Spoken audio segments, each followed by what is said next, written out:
Welcome everyone. If this is your first time, I'm Kyle. I am one half of the Wandering Shores. So my wife Michelle and I have been traveling full-time for almost 5 years now, and we love to provide to you some free camping or almost free camping around the country. And this time we're outside of Electric City, Washington on Banks Lake right here. We're going to show you what's available here at this beautiful campsite. Here's a glimpse. We are actually out here on the peninsula by ourselves right now. This is the Washington Department of Fish and Wildlife area, so you do need the Discovery Pass. I'll explain all of that here shortly, but I wanted to show you very quickly what a great spot this is. Right now we've got it to ourselves, though it is a Monday and we probably got very lucky, but I imagine there's going to be some people rolling in, at least on the weekends. There are some people over there by the actual boat ramp that have campers, but right now we're the only ones on this beautiful peninsula. If you enjoy free camping and boondocking across the United States, well, we've got a lot more for you. If you haven't already checked out thewanderingshores.com, and we have an interactive Google map there where you can see all of the spots we've done campsite reviews of, as well as things to do in the area. So welcome to $1 Million North here outside of Grand Coulee, Washington. This right here is Coulee Boulevard, or also known as 155. Going south, you'll get to Coulee City in about 15 miles. Going north, you'll get to Grand Coulee in about 15 miles. So I'm going to take you in here and show you the drive in. This is all brand new, newly renovated. As you can see, there's brand new asphalt, all new parking structures, as well as a brand new pit toilet. There's 2 pit toilets here at this area. So this area is actually considered a boat launch area. So you're going to have some boat traffic in and out throughout the time that you're here, but it really has not been that busy. Again, as I said in the intro, we are here in August of 2025. Let me just let this car pass real quick and I'll get back with you guys.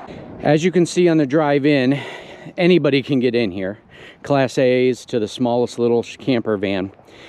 It's all brand new asphalt. There are 2 pit toilets, like I said.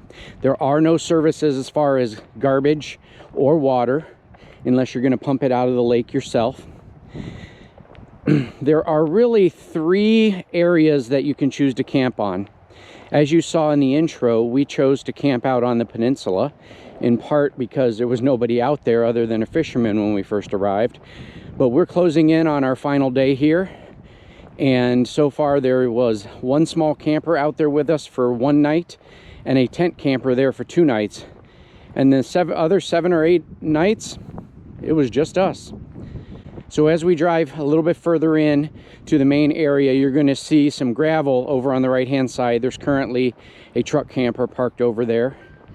And then we are going to take you to the left and show you the 2 spaces that are out there.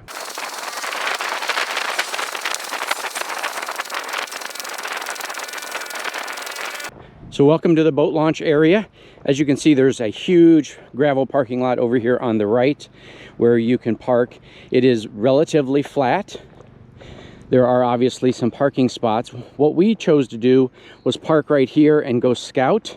That way we didn't drag our RV over there, even though it turns out we wouldn't have had to worry about it. The boat launch is down there near that concrete pyramid. There is one of the pit toilets.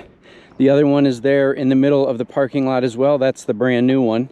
This place has been just renovated within the last 6 months, I believe. I saw some signs online that said that it was closed because of construction, but I guess we got here just in time. So we turn left and we're going to take you over to this area. Here is another extremely flat area that you can choose to camp in. What we opted to do was turn around or make a loop in this area right here and back ourselves onto the actual peninsula out there so that our door was on the water side, because that's the flatter of the side of the peninsula. But as you can see, there's a huge area over here right behind all of those rocks. There are some flat areas of dirt. We've had some tent campers there. A little Boy Scout group was there earlier in the week. Now, a couple things to think about. This is Washington Fish and Wildlife Area. You do need the Discover Pass. I'll put the link for the Discover Pass in the video description. It is currently $35 for the entire year and gets you into all of the state parks. Sometimes it gets you free camping, sometimes it just gets you into the park for free. So this area here is free once you have the Discover Pass. They are increasing the fees in October of this year. I think it's going up to like $55. It's still, you can't beat the bargain, folks. So highly recommend picking one of those up, but you will need it. And they have had authorities coming out and checking for permits while we were here. Now, I believe from everything I can find online, the stay limit here is 10 days. Each of the different areas that you can use the Discover Pass for have different limits. This one was not listed anywhere on Campendium or anything, and their website didn't make it very clear. But from what I can determine using all the resources I have at this time, it looks like the stay limit here is 10 days. But who can beat that? One thing is interesting, I'll show you here in a minute. When we got here, the water level was clear up to all of this greenery here. And about 2 days ago, they started draining part of the lake. So as you can see now, it is receded quite a bit. There is a blue heron or gray heron or a heron of some sort over there. But yeah, beautiful location, very, very quiet. Maybe we got lucky, but 8 of the 10 days that we're gonna be here, there's nobody else out here with us. So I'm gonna take you inside. I'm gonna go over the resources available in the area. I'm gonna show you where the best options are for laundry, water, garbage, mail, groceries, as I always do. So let's go inside and don't leave just yet. Welcome inside, everyone. We're going to go over some of the aerial footage as well as some of the resources available in the area for $1 Million North. Here is the state of Washington. We're going to zoom in on this cluster right along Banks Lake. You can see right there, this heart is the actual boondocking spot. I'm going to put that GPS coordinate in the video description, but let's go over to the satellite view. You can see you turn right off of Coulee Boulevard, which is 155. And you're going to come down here. This is the large parking area where the boat ramp is right here. And then I came through, I kind of drove towards the Google word and then backed down and got that beautiful spot right here along the side of the peninsula. Now let me show you the other boondocking spots. Right next to that area, you can see there is some dirt roads leading back to this area right here, right there, as well as leading back across over to here and over here. Now, I will say, at the point at which we were there, August 2025, these 3 things are not options. The brush, the weeds and stuff are extremely overgrown. This area over here, I did not see anywhere, even with the water receded, that you could actually park. So you're really going to need to focus on the $1 Million North public access area, but there's plenty of boondocking there. Remember, I believe it is a 10-day stay limit. Now, let's talk about some of the resources available in the area.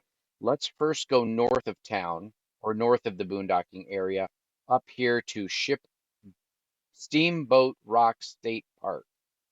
And this is the area where all of the campsites are at. Just kind of putting it in proportion. There are hiking trails over here. There is another public access area a little bit further down right here. That's the trail that we actually hiked. That's going to be in a video coming out here real soon. But you know, one reason I point this out is, you know, if you are looking for less expensive but still having to pay campgrounds, you can check out this camping area here. They also have dumpsters. I'll just mention that. So that might be of help for somebody. Over here, and you're going to see, I'm going to zoom in right here, that star. This is the dump station at Nathrop Point. Let me go over right now to the video and show you a little bit about that spot. Wanted to show you guys the closest dump station to the boondocking spot there at $1 Million North. Here it is at Nathrop North State Park. I think it's Nathrop State Park or something like that. But I'll put the pin in the video description. So you actually come in from there. I don't think you're going to want to try to make this turn into the dumping area. It's $5 to dump. There is a large parking lot down there where people put in their boats. So I would just go down there and turn around, or right over here in the actual parking lot of the visitor center, you can turn around. But yeah, $5 here at Nathrop Point. All right, so you can get non-potable water and dump right there. Let me switch back over to this map, and we're going to go into town, into Grand Coulee, and talk about a few things that are available there. There's not a whole lot, I'm going to be honest. There is a Safeway. It is a fairly small grocery store. They have a hardware store as well.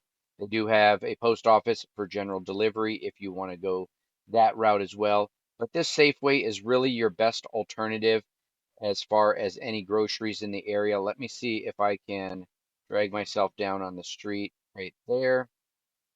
And you can see it's not a large Safeway, but it does have everything you're going to need.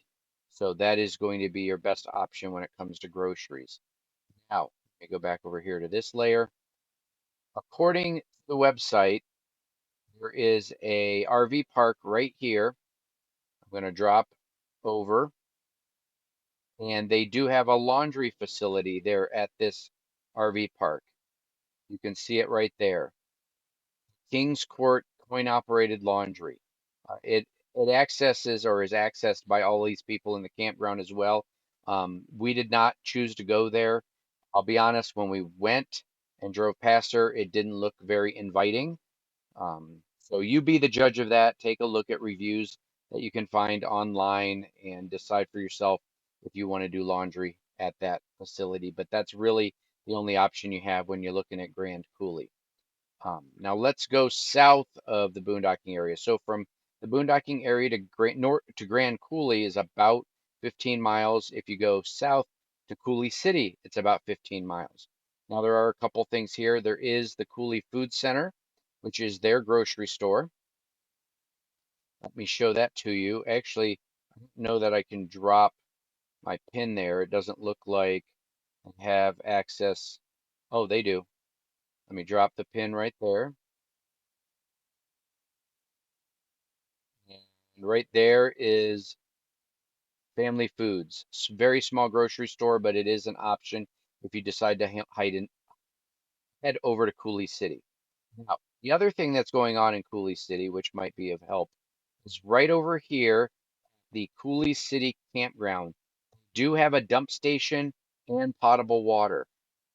The dump station slash potable water fee, as of the time of recording, is $5. So it is, I think the one at Nathrop Point was 10.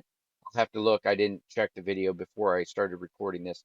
But, it is $5 here at Coulee City Campground, which is a city campground, obviously.